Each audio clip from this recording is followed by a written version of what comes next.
माझी जी ईडीची केस आहे त्या केसच्या बाबतीत आज सेशन कोर्टमध्ये माझी हजेरी होती. त्या हजेरीसाठी या ठिकाणी मी आलो.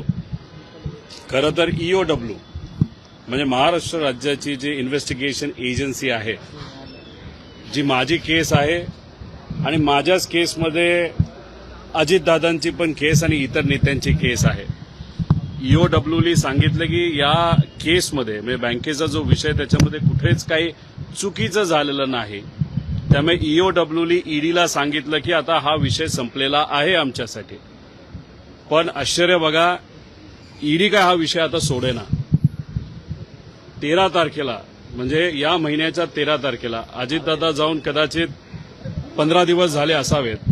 या 13 तारखेला ईडीने या कोर्टामध्ये ईओडब्ल्यू म्हणजे राज्य सरकारच्या विरोधात तिथं विषय आणला आणि सांगितलं की आम्हाला या विषयामध्ये अजून खोलात जाऊन इन्व्हेस्टिगेशन करायचं आहे.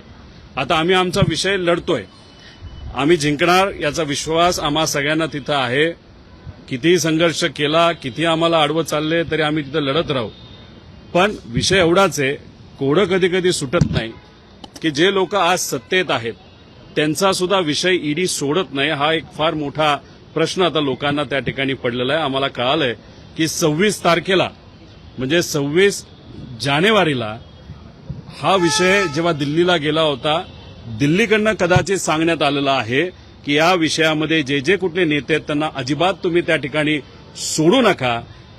इन्व्हेस्टिगेशन ऑफिसर बदलायचं झालं तरी बदला, पण हा विषय तुम्ही सोडू नका. म्हणजे कुठं ना कुठंतरी राज्य सरकार आणि केंद्र सरकारमध्ये विरोधाभास आहे असं आम्हाला वाटतं.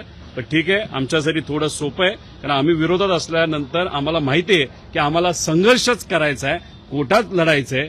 पण ज्या लोकांना असं वाटतं की ते आज सत्तेत आहेत म्हणून ते सुटले, त्यांचा मात्र फार उद्या जाऊन मोठी अडचण होऊ शकते असं मला तरी वाटतं.